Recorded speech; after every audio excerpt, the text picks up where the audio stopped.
कम से कम माहाना उजरत बढ़ाकर 25,000 रुपये हम कर रहे हैं। इसका इतलाक इसी 1 अप्रैल से होगा और मैं उम्मीद करता हूँ और अपील करता हूँ अपने सरमायाकार हजरात से, संतकारों से कि वो 1 लाख रुपए तक के जिनकी तनख्वाह है उनके लिए भी वो 1 अप्रैल से उनकी तनख्वाह में 10% इजाफा करेंगे इंशाअल्लाह। सिविल और मिलिट्री रिटायर्ड पेंशनर्स की हवाले से हम उनकी पेंशन में 10% का फिलफौर ऐलान कर रहे हैं। सूबों के साथ मिलकर हम इंशाअल्लाह अब जितने भी दिन रह गए हैं रमज़ान शरीफ के, पूरे पाकिस्तान की बाज़ारों और महल्लों में जो दुकानें हैं वहाँ पर रमज़ान पैकेज के हवाले से सस्ता आटा लेके आएंगे।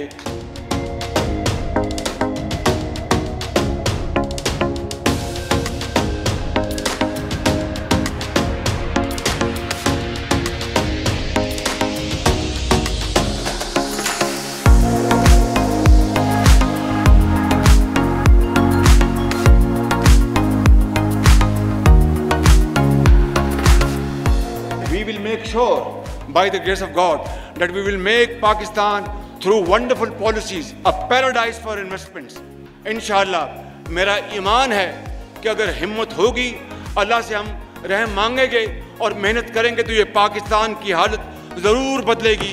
क्योंकि मैं हमेशा कहता था और हमेशा कहता हूँ कि जब अपना काफिला अज़्म व यकीन से निकलेगा, जहाँ से चाहेंगे रास्ता वहीं से निकलेगा। वतन की मट्टी मुझे एड़ियाँ रगड़ने दे, मुझे यकीन है चश्मा यहीं से निकलेगा।